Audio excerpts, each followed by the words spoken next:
ಈ ಕಾನೂನಿನ ಚಾನೆಲ್ನ ಜೊತೆಗೆ ಈ ಅಂತರ್ಯಾಮಿ ಎಂಬುವಂತಹ ಆಧ್ಯಾತ್ಮಿಕ ಚಾನೆಲ್ ಕೂಡ ನಿಮಗಾಗಿ ಪ್ರಸ್ತುತಪಡಿಸ್ತಾ ಇದ್ದೇನೆ. ತಾವೆಲ್ಲರೂ ನೋಡಿ ಇನ್ನು ಆಶೀರ್ವದಿಸಿ, ಸಹಕರಿಸಿ, ಇತರರಿಗೂ ಕೂಡ ಶೇರ್ ಮಾಡಿ, ಲೈಕ್ ಮಾಡಿ.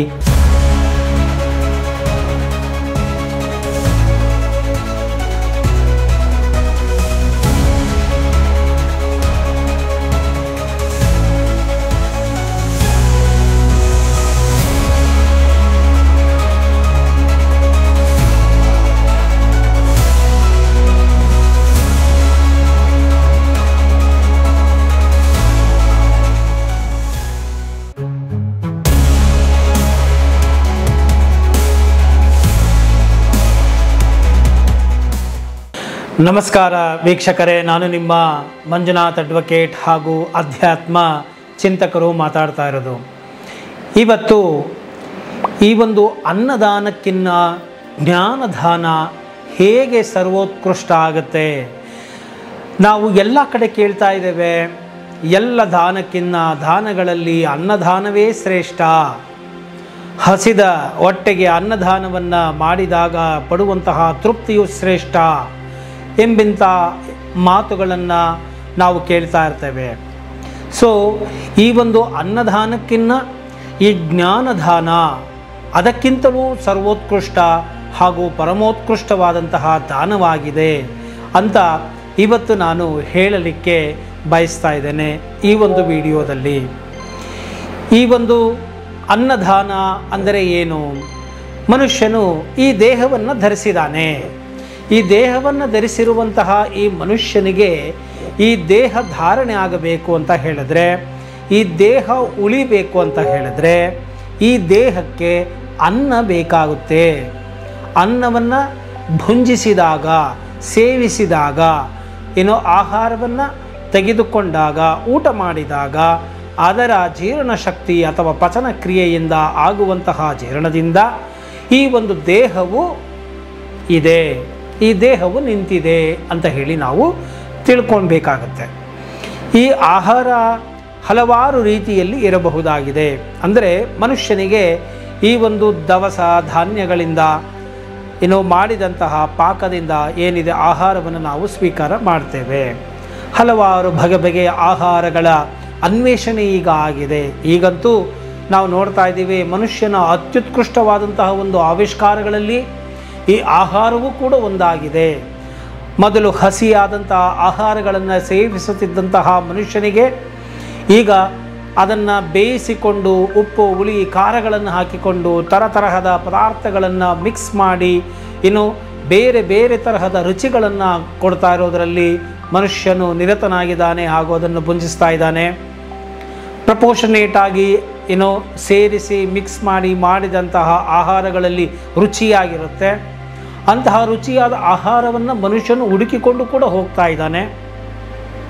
ಸೊ ಇದು ಆಹಾರದ ವಿಚಾರವಾಗಿದೆ. ಇಂತಹ ಆಹಾರವು ಒಂದು ಬಗೆಯ ಆವಿಷ್ಕಾರವಾಗಿದ್ದೇ ಆದಲ್ಲಿ ಈ ಒಂದು ದೇಹ ಧಾರಣೆಗಾಗಿಯೇ ಕೆಲವರು ಆಹಾರವನ್ನು ಸೇವಿಸಬೇಕಾಗಿದೆ. ಕೆಲವರು ಅಂದ್ರೇನು, ಎಲ್ಲರೂ ಸೇವಿಸಬೇಕಾಗಿದೆ ಆಹಾರನ. ಆದರೆ ಕೆಲವರು ದೇಹ ಧಾರಣೆಗೋಸ್ಕರ ಆಹಾರವನ್ನು ಭುಂಜಿಸ್ತಾ ಇದ್ದಾರೆ. ಕೆಲವರು ತಿನ್ನಲಿಕ್ಕೆ ಅವರು ಇದ್ದಾರೆ. ಕೆಲವರು ದೇಹವನ್ನು ಧರಿಸೋಕ್ಕೋಸ್ಕರ, ಪ್ರಾಣವನ್ನು ಉಳಿಸೋದಕ್ಕೆ ಎಷ್ಟು ಬೇಕೋ ಅಷ್ಟು ಆಹಾರವನ್ನು ತೆಗೆದುಕೊಳ್ತಾ ಇದ್ದಾರೆ. ಸೊ ಹೀಗೆ ಆಹಾರವು ನಿಂತಿದೆ. ಅಂದರೆ ಈ ಆಹಾರದಿಂದ ಈ ದೇಹವು ನಿಂತಿದೆ ಅಂತ ಹೇಳಿ ನಾವು ತಿಳಿದುಕೊಳ್ಳಬಹುದಾಗಿದೆ. ಇನ್ನು ಈ ಆಹಾರದಲ್ಲಿ ಹಲವಾರು ಬಗೆಗಳುಂಟು. ನಮ್ಮಲ್ಲಿ ಹೇಳ್ತಾರೆ, ಈ ಒಂದು ಆಶ್ರಯ ಎಂಬುವಂತಹ ಪದವನ್ನು ಕೂಡ ಬಳಸಲಾಗಿದೆ. ಶ್ರೀ ಶಂಕರಾಚಾರ್ಯರು ಈ ಆಶ್ರಯ ಎಂಬುವಂತಹ ಪದವನ್ನು ಬಳಸ್ತಾರೆ. ಅಂದರೆ ಕೇವಲ ಬಾಯಿಯಿಂದ ತೆಗೆದುಕೊಳ್ಳುವಂತಹ ಆಹಾರ ಮಾತ್ರ ಆಹಾರವಾಗಿರದೆ ಈ ಪಂಚೇಂದ್ರಿಯಗಳ ಮುಖಾಂತರ, ಕಣ್ಣು, ಕಿವಿ, ಮೂಗು, ನಾಲಿಗೆ, ಬಾಯಿ, ಚರ್ಮ, ಈ ಒಂದು ಪಂಚೇಂದ್ರಿಯಗಳು ಯಾವುದಿದ್ದಾವೆ ಇವುಗಳ ಮುಖಾಂತರ ಕಣ್ಣಿನ ಮುಖಾಂತರ ನೋಡುವಂಥದ್ದನ್ನು, ಕಿವಿಯ ಮುಖಾಂತರ ಕೇಳುವಂಥದ್ದು, ಮೂಗಿನ ಮುಖಾಂತರ ಆಘ್ರಾಣಿಸುವಂಥದ್ದು, ಚರ್ಮದ ಮುಖಾಂತರ ಸ್ಪರ್ಶವಾಗುವಂಥದ್ದು, ಹಾಗೂ ನಾಲಿಗೆಯ ಮುಖಾಂತರ ನಾವು ರುಚಿಸಿಕೊಳ್ಳುವಂಥದ್ದು, ಸೇವಿಸುವಂಥದ್ದು, ಇದೆಲ್ಲವೂ ಕೂಡ ಆಹಾರವೇ ಆಗಿದೆ. ಆದ್ದರಿಂದ ಇಂತಹ ಆಹಾರಗಳು ಯಾವ ಮನುಷ್ಯನಿಂದ ಬರ್ತಾ ಇದೆ, ಆ ಮನುಷ್ಯನು ತಯಾರಿಸುವಂತಹ ರೀತಿ ಮತ್ತು ಅವನು ಆ ಆಹಾರವನ್ನು ತಯಾರಿಸುವಾಗ ಆತನಲ್ಲಿ ಇರುವಂತಹ ಮಾನಸಿಕ ಸ್ಥಿತಿ, ಅದರ ಭಾವನೆಗಳು ಅದು ಆ ಆಹಾರದಲ್ಲಿ ಮಿಶ್ರಿತವಾಗುತ್ತೆ, ಅದರಲ್ಲಿ ಸೇರಿಕೊಳ್ಳುತ್ತದೆ. ಆದ್ದರಿಂದ ಈ ಆಹಾರವನ್ನು ನಾವು ತಯಾರಿಸುವವರ ಮನಸ್ಸಿನ ಸ್ಥಿತಿಯ ಆಧಾರದ ಮೇಲೆ ಆ ಒಂದು ಭಾವನೆಗಳು, ತರಂಗಗಳು ಆ ಆಹಾರದಲ್ಲಿ ಇರುತ್ತೆ. ಆ ಆಹಾರವನ್ನು ಭುಂಜಿಸಿದಾಗ, ಸೇವಿಸಿದಾಗ ನಮಗೂ ಕೂಡ ಆ ಮನೋವಿಕಾರಗಳು ಆಗುತ್ತೆ. ಇದನ್ನು ನಾವು ತಿಳಿದುಕೊಳ್ಳಬೇಕಾಗುತ್ತದೆ. ಪರಮ ಹಂಸರು ಈ ಒಂದು ವಿಚಾರದಲ್ಲಿ ಬಹಳ ಒಂದು ವ್ರತದ ರೀತಿಯಲ್ಲೇ ತೆಗೆದುಕೊಂಡಿರ್ತಾರೆ ಅಂತಲೇ ಹೇಳಬಹುದಾಗಿದೆ. ಈ ಒಂದು ಕೆಲವರು ಹಣ್ಣು ಹಂಪಲುಗಳನ್ನು ಕೊಟ್ಟಾಗ ಅಥವಾ ಭಕ್ತಾದಿಗಳ ರೂಪದಲ್ಲಿ ಬಂದಂಥವರು ಪರಮಹಂಸರಿಗೆ ಆಹಾರವನ್ನು ನೀಡಿದಾಗ ಅವರು ಅದನ್ನು ಸ್ವೀಕಾರ ಮಾಡ್ತಾ ಇರಲಿಲ್ಲ. ತೆಗೆದುಕೊಂಡರೂ ಕೂಡ ಅದನ್ನು ತೆಗೆದುಕೊಳ್ತಾ ಇರಲಿಲ್ಲ. ನಂತರ ಅವರು ಹೋದ ನಂತರ ಬೇರೆಯವರಿಗೆ ಕೊಟ್ಟು ಬಿಡ್ತಾ ಇದ್ರು. ಯಾಕೆ ಅಂತ ಹೇಳಿದರೆ ವಿಷಯಾಸಕ್ತರು, ಅಂದರೆ ಅನ್ಯಾಯ ಅಧರ್ಮಗಳನ್ನು ಮಾಡಿದಂತಹವರು ಕೊಡುವಂತಹ ಆಹಾರಗಳು ಕೂಡ ಕಲುಷಿತವಾಗಿರುತ್ತದೆ. ಅದನ್ನು ಸೇವಿಸಿದಾಗ ನಮಗೆ ಪಾಪವು ಬರುತ್ತದೆ ಎಂಬುವಂತಹ ಮಾತನ್ನು ಕೂಡ ನಾವು ಇಲ್ಲಿ ತಿಳಿದುಕೊಳ್ಳಬಹುದಾಗಿದೆ. ಇದು ಆಹಾರದ ಬಗ್ಗೆ ಪರಮಹಂಸರು ವಹಿಸಿದಂತಹ ಒಂದು ಎಚ್ಚರಿಕೆ. ಇನ್ನು ಶ್ರೀ ಶಂಕರಾಚಾರ್ಯರು ಆಶ್ರಯ ಎಂಬುವಂಥ ಪದವನ್ನು ಬಳಸಿದರು. ಅದಕ್ಕಾಗಿಯೇ ಸನ್ಯಾಸಿಗಳು, ಯೋಗಿಗಳು, ಯತಿಗಳು ಸ್ವಯಂ ಪಾಕವನ್ನು ಮಾಡಿಕೊಳ್ಳುತ್ತಾರೆ. ಅವರು ಬೇರೆಯವರು ತಯಾರಿಸಿದ್ದನ್ನು ತಿನ್ನುವುದಿಲ್ಲ. ಯಾಕೆ ಅಂದರೆ ಮನಸ್ಸು ವಿಕೃತವಾಗುತ್ತದೆ ಅಂತ ಹೇಳಿ. ಆದ್ದರಿಂದ ಹೊರಗಡೆಯಿಂದ ಒಳಗಡೆ ಹೋಗುವಂತಹ ಆಹಾರಗಳು, ಅದನ್ನು ತಯಾರಿಸಿದಂಥವರುಗಳು, ಇದರ ಮೇಲೆ ಮನಸ್ಸು ನಿಂತಿರುತ್ತದೆ. ಇದು ನಾವು ನೋಡಬೇಕಾಗುತ್ತೆ. ಆದ್ದರಿಂದ ಆಹಾರ ಅಂದರೆ ಕೇವಲ ಬಾಯಿ ಮಾತಿನ ಮುಖಾಂತರ ಹೋಗುವಂಥ ಆಹಾರವಲ್ಲ, ಪಂಚೇಂದ್ರಿಯಗಳ ಮುಖಾಂತರ ಗ್ರಹಿಸುವಂತಹ ವಿಚಾರಗಳು, ನೋಡುವಂಥದ್ದು, ಕೇಳುವಂಥದ್ದು ಎಲ್ಲವೂ ಕೂಡ ಆಹಾರ ಆಗುತ್ತೆ ಅನ್ನೋದನ್ನು ನಾವು ನೋಡಬೇಕಾಗುತ್ತೆ ಮತ್ತು ತಿಳಿದುಕೊಳ್ಳಬೇಕಾಗುತ್ತೆ. ಇದು ಆಹಾರದ ಬಗೆಯ ವಿಚಾರಗಳು ಆಯಿತು. ಆದ್ದರಿಂದ ಈ ಆಹಾರವು ಶುದ್ಧವಾಗಿರಬೇಕು. ಶುದ್ಧವಾಗಿರುವಂತಹ ಪವಿತ್ರವಾದಂತಹ ಮನಸ್ಸು ಉಳ್ಳವರಿಂದ ತಯಾರಾದಂತಹ ಆಹಾರವನ್ನು ಸೇವಿಸಿದ್ದೇ ಆದಲ್ಲಿ ನಿಮ್ಮ ಮನಸ್ಸು ವಿಕೃತವಾಗದೆ, ನಿಮ್ಮ ಮನಸ್ಸು ಪರಿಶುದ್ಧವಾಗಿ ಸಮಾಧಾನ ಸ್ಥಿತಿಯಲ್ಲಿ ನಿಮ್ಮ ಮನಸ್ಸುಗಳು ಇರುತ್ತೆ. ಅದು ನಿಮಗೆ ಸಾತ್ವಿಕ ಗುಣವನ್ನು ತಂದುಕೊಡುತ್ತೆ ಹಾಗೂ ನಿಮಗೆ ಆಧ್ಯಾತ್ಮಿಕ ಸಾಧನೆಗೆ ಅದು ಅನುವು ಮಾಡಿಕೊಡುತ್ತೆ ಎಂಬುವಂತಹ ವಿಚಾರವನ್ನು ಇಲ್ಲಿ ನಾವು ತಿಳಿದುಕೊಳ್ಳಬೇಕಾಗುತ್ತದೆ. ಇನ್ನು ಈ ಆಹಾರವೇ ಬಹಳ ಶ್ರೇಷ್ಠವಾದದ್ದು, ಈ ಅನ್ನದಾನವು ಶ್ರೇಷ್ಠವಾದದ್ದು ಅಂತ ನಾವು ಎಲ್ಲ ಕಡೆಯೂ ಕೇಳ್ತಾ ಇದ್ದೇವೆ. ಈ ಅನ್ನದಾನಕ್ಕಿಂತ ಜ್ಞಾನದಾನ ಬಹಳ ಶ್ರೇಷ್ಠವಾದದ್ದು. ಈ ಜ್ಞಾನ ಮನುಷ್ಯನಿಗೆ ಆನಂದವನ್ನು, ಆತ್ಮವಿಶ್ವಾಸವನ್ನು, ಧೈರ್ಯವನ್ನು, ಸ್ಥೈರ್ಯವನ್ನು ತಂದುಕೊಡುತ್ತದೆ. ಮತ್ತು ಈ ಜ್ಞಾನವು ಆಹಾರವನ್ನು ಸಂಪಾದಿಸಿಕೊಳ್ಳುವಂತಹ ಶಕ್ತಿಯನ್ನು ಕೂಡ ತಂದುಕೊಡುತ್ತದೆ. ನೋಡಿ, ಎಷ್ಟೇ ಪರಿಪಕ್ವವಾದಂತಹ ಭೋಜನವನ್ನು ಮಾಡಿದರೂ ಕೂಡ ಬೆಳಕರಿಯೋ ಅಷ್ಟರಲ್ಲಿ ಅದು ಮಲಿನವಾಗಿ ಆಚೆ ಹೊರಟೋಗುತ್ತೆ ಅಲ್ಲವೇ? ಮತ್ತೆ ತಿರುಗ ಹಪ್ಪಿಸುತ್ತೆ, ನನಗೆ ಅದು ಬೇಕು, ಇದು ಬೇಕು, ಇದು ಬೇಕು ಅಂತ ಹೇಳಿ ಬಯಸುತ್ತೆ. ಅಂದರೆ ಅನ್ನದಾನವು ಶ್ರೇಷ್ಠ, ಆದರೆ ಅದಕ್ಕೆ ಮಿತಿಯುಂಟು. ಇವತ್ತು ತಿಂದ ಅನ್ನ ನಾಳೆ ಮಲಿನ ಆಗಿ ಹೊರಟೋಗುತ್ತೆ, ಮತ್ತೆ ತಿರುಗಿ ಅದರ ಕೊರತೆ ಇರುತ್ತೆ. ಆದರೆ ನೀವು ಜ್ಞಾನವನ್ನು ಕೊಟ್ಟು ಬಿಟ್ಟಿದ್ದೆ ಆದಲ್ಲಿ, ಸರಿಯಾದಂತಹ ಜ್ಞಾನವನ್ನು ನೀವು ಜನಗಳಿಗೆ ಕೊಟ್ಟುಬಿಟ್ರೆ, ಅದನ್ನು ಜ್ಞಾನದ ಹಂಚಿಕೆಯನ್ನು ಮಾಡಿಬಿಟ್ರೆ, ಜ್ಞಾನವನ್ನು ಇತರರಿಗೆ ನೀವು ತಲುಪಿಸಿಬಿಟ್ರೆ, ಕೊಟ್ಟುಬಿಟ್ರೆ, ಅದೇ ಒಂದು ಉತ್ಕೃಷ್ಟವಾದಂತಹ ದಾನ ಆಗುತ್ತೆ. ಆ ಜ್ಞಾನ ದಾನವು ಒಂದು ಪರಮ ಪವಿತ್ರವಾದಂತಹ ಕೈಂಕರ್ಯ ಕೆಲಸ ಆಗುತ್ತೆ, ಕಾರ್ಯ ಆಗುತ್ತೆ. ಇಂತಹ ಒಂದು ಜ್ಞಾನ ದಾನ ಮಾಡುವಂತಹ ಕ್ರಿಯೆಯನ್ನು ನಾವು ಜ್ಞಾನ ಯಜ್ಞ ಅಂತ ಕೂಡ ಕರೆಯಬಹುದಾಗಿದೆ. ಆದ್ದರಿಂದ ಈ ಒಂದು ಜ್ಞಾನವನ್ನು ಯಾರು ನೀಡುತ್ತಾರೋ ಅವರು ಮಹಾನುಭಾವರೇ ಆಗಿರುತ್ತಾರೆ. ಅಂತಹ ಮಹಾನುಭಾವರ ಪದತಲದಲ್ಲಿ ಕುಳಿತು ಜ್ಞಾನವನ್ನು ನೀವು ತೆಗೆದುಕೊಳ್ಳಿ, ಸ್ವೀಕಾರವನ್ನು ಮಾಡಿ, ಹಾಗೂ ಆ ಜ್ಞಾನವನ್ನು ಪಡೆದುಕೊಂಡಿದ್ದಾದಲ್ಲಿ ಇಂತಹ ಅನ್ನವನ್ನು ಸಂಪಾದಿಸಿಕೊಳ್ಳುವಂತಹ ಶಕ್ತಿ, ಇತರ ನೂರಾರು ಲಕ್ಷಾಂತರ ಜನರಿಗೆ ಅನ್ನ ಹಾಕುವಂತಹ ಶಕ್ತಿ ಕೂಡ ನಿಮಗೆ ಈ ಜ್ಞಾನ ಕೊಡುತ್ತದೆ. ಆದ್ದರಿಂದ ಈ ಜ್ಞಾನವನ್ನು ಚೆನ್ನಾಗಿ ತಿಳಿದುಕೊಳ್ಳಿ. ನೋಡಿ, ನಾವು ಏನೋ ಒಂದು ದೇವಸ್ಥಾನಗಳಿಗೆ ಹೋಗ್ತೇವೆ, ಅಲ್ಲಿ ದೇವನಿದ್ದಾನೆ ಎಂಬುವಂತಹ ಭಾವನೆಯಿಂದ ನಾವು ಶ್ರದ್ಧೆಯಿಂದ ಹೋಗುತ್ತೇವೆ. ಅಲ್ಲಿ ನಮ್ಮ ಮೊರೆಯನ್ನು, ನಮ್ಮ ಪ್ರಾರ್ಥನೆಯನ್ನು ಪರಮಾತ್ಮನು ಕೇಳಿಸಿಕೊಳ್ಳುತ್ತಾನೋ ಇಲ್ಲವೋ ಅದು ನಂಬಿಕೆಯ ಬಿಗೆ ಬಿಟ್ಟಂತಹ ವಿಚಾರವಾಗಿದೆ. ನಿಮ್ಮ ನಂಬಿದರೆ ಮಹಾದೇವ ಅಂತ ನಾವು ಕರಿತೇವೆ ಅಲ್ಲವೇ? ನಂಬಿಕೆ ಇದ್ದಲ್ಲಿ ಪರಮಾತ್ಮ, ನಂಬಿಕೆ ಇಲ್ಲ ಅಂದರೆ ಅದು ವಿಗ್ರಹ. ನಾನು ಈಗಾಗಲೇ ಹೇಳಾಗಿದೆ, ಯದ್ಭಾವಂ ತದ್ಭವತಿ ಅಂತ ಹೇಳಾಗಿದೆ. ಹಾಗೆ ದೇವಸ್ಥಾನಕ್ಕೆ ಹೋಗ್ತಾರೆ, ಅಲ್ಲಿ ಏನೋ ಪ್ರಸಾದಗಳನ್ನು ಕೊಡ್ತಾರೆ, ಏನೋ ಸ್ವೀಕಾರವನ್ನು ಮಾಡ್ತಾರೆ. ನಾನು ನೋಡ್ತಾ ಇರ್ತೇನೆ, ದೇವಸ್ಥಾನಕ್ಕೆ ಹೋದಾಗ ಏನೋ ಒಂದಷ್ಟು ಪ್ರಸಾದ ಮಾಡ್ಕೊಂಡ್ಬಂದಿರ್ತಾರೆ, ಒಂದಷ್ಟು ಜನಕ್ಕೆ ಹಂಚ್ತಾರೆ, ಅದರಿಂದ ಪುಣ್ಯ ಬರುತ್ತೆ ಅಂತ ಹೇಳಿ. ಖಂಡಿತ ಇದೆಲ್ಲವೂ ಕೂಡ ಆಗುತ್ತೆ, ಆದರೆ ಇದು ಗೌಣ. ಅಲ್ಲಿ ಹೋಗಿ ನಾವು ಹುಂಡಿಗಳಿಗೆ ದುಡ್ಡುಗಳನ್ನು ಹಾಕ್ತೇವೆ, ಬರ್ತೇವೆ. ಯಾಕೆ? ಇದರಿಂದ ಏನೋ ಒಂದು ಸತ್ಕಾರ್ಯ ಆಗಲಿ, ಜನಗಳಿಗೊಂದು ತಲುಪಲಿ, ಒಂದು ಪ್ರಸಾದ ವಿನಿಯೋಗ ಆಗಲಿ. ಈಗ ಅನ್ನದಾನ ನಡೆಯುವ ಕಡೆ ಹುಂಡಿಗಳಿಗೆ ಹುಂಡಿಗಳಿಗೆ ದುಡ್ಡನ್ನು ಹಾಕ್ತಾರೆ. ಯಾಕೆಂದರೆ ಒಂದು ಪ್ರಸಾದವನ್ನು ಸ್ವೀಕಾರ ಮಾಡಿ ಬಂದ ಮೇಲೆ ಅದಕ್ಕೆ 10ರಷ್ಟು ಸೇರಿ ನಮ್ಮ ಜನಗಳು ಹುಂಡಿಗೆ ದುಡ್ಡು ಹಾಕಿ ಬರ್ತಾರೆ. ಯಾಕಂದರೆ ಅನ್ನದಾನ ನಡೆಯಲಿ ಅಂತ ಹೇಳಿ, ಅಲ್ಲವೇ?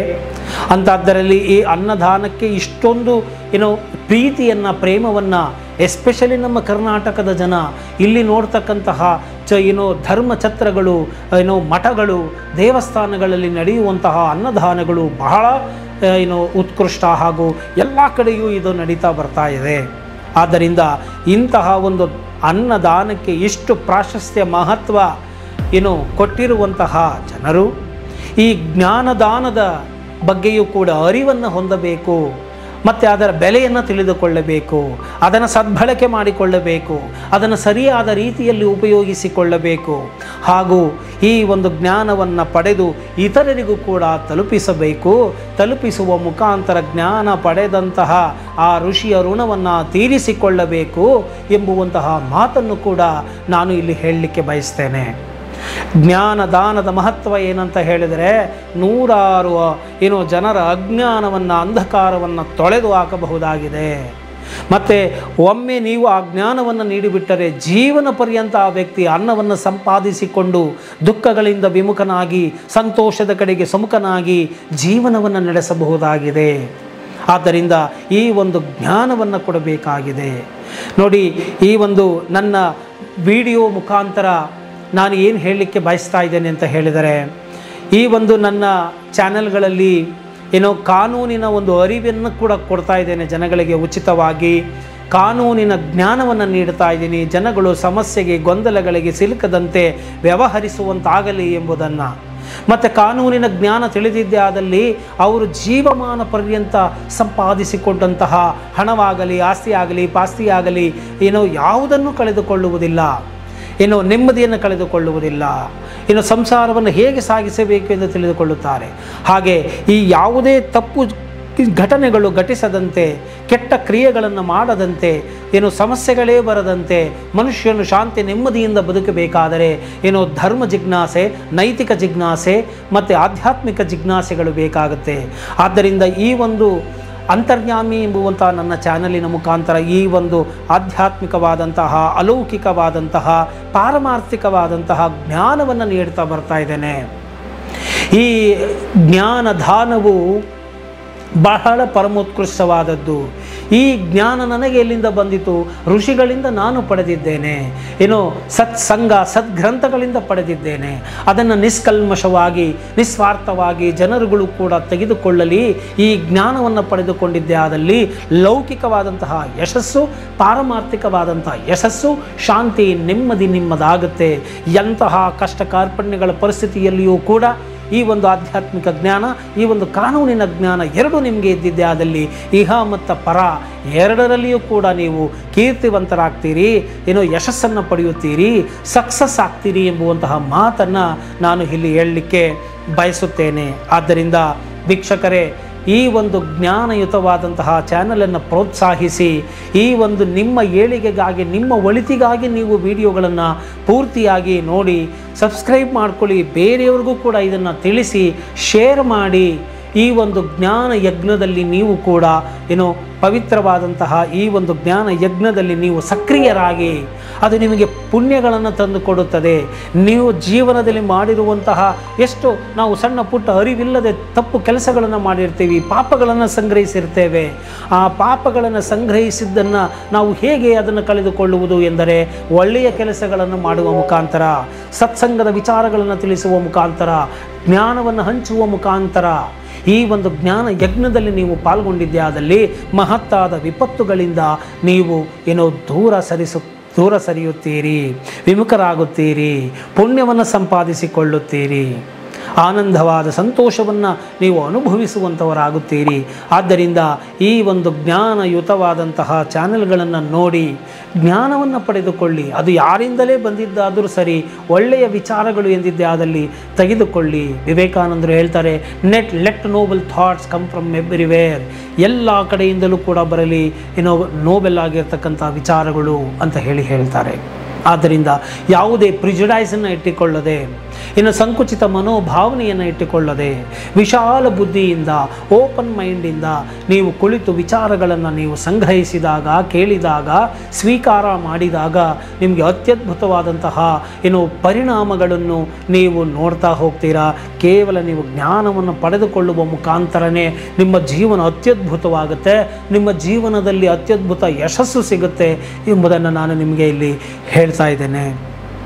ಆದ್ದರಿಂದ ಇಂತಹ ಒಂದು ಜ್ಞಾನ ದಾನವನ್ನು ಮಾಡ್ತಾ ಇರ್ತಕ್ಕಂಥ ಚಾನೆಲ್ಗಳನ್ನು ನೀವು ಎನ್ಕರೇಜ್ ಮಾಡಿ, ಗೌರವಿಸಿ, ಅದನ್ನು ಮನಸ್ಪೂರ್ವಕವಾಗಿ ಸ್ವೀಕಾರ ಮಾಡಿ ಮತ್ತು ಮೋಟಿವೇಟ್ ಮಾಡಿ ಇಂಥ ಚಾನೆಲ್ಗಳನ್ನು ಅಂತ ಹೇಳ್ತಾ, ನನ್ನ ಚಾನಲ್ಲು ಕೂಡ ಬೆಳೆಯೋದಕ್ಕೆ ಮತ್ತು ಅತ್ಯದ್ಭುತ ವಿಚಾರಗಳನ್ನು ಕೊಡೋದಕ್ಕೆ ನಿಮ್ಮ ಒಂದು ಎನ್ಕರೇಜ್ಮೆಂಟು, ನಿಮ್ಮ ಒಂದು ಲೈಕು, ನಿಮ್ಮ ಒಂದು ಕಾಮೆಂಟು ನೀವು ಜನರಿಗೆ ಶೇರ್ ಮಾಡಿದ್ದೇ ಆದಲ್ಲಿ ನಿಮ್ಮ ಕೈಲಾದಂತಹ ಒಂದು ಶಕ್ತಿಯನ್ನು ಯುಕ್ತಿಯನ್ನು ಉಪಯೋಗಿಸಿ ಈ ಒಂದು ಚಾನಲಿನ ಗ್ರೋತಿಗೆ ನೀವು ಪ್ರತ್ಯಕ್ಷವಾಗಿ ಪರೋಕ್ಷವಾಗಿ ಸಹಕರಿಸಿದ್ದೇ ಆದಲ್ಲಿ ಖಂಡಿತವಾಗಿಯೂ ಕೂಡ ಅತ್ಯದ್ಭುತ ವಿಚಾರಗಳನ್ನು ನಾನು ತೆಗೆದುಕೊಂಡು ಬರ್ತೇನೆ ನಿಮ್ಮ ಮುಂದೆ ಪ್ರಸ್ತುತಪಡಿಸಲಿಕ್ಕೆ ಅಂತ ಹೇಳ್ತಾ, ಈ ಒಂದು ವಿಡಿಯೋ ನಿಮಗೆ ಇಷ್ಟ ಆಗಿದೆ ಆದಲ್ಲಿ ಮರೆಯದ ಹಾಗೆ ಲೈಕ್ ಕೊಡಿ ಹಾಗೂ ಇತರರಿಗೂ ಕೂಡ ಶೇರ್ ಮಾಡಿ.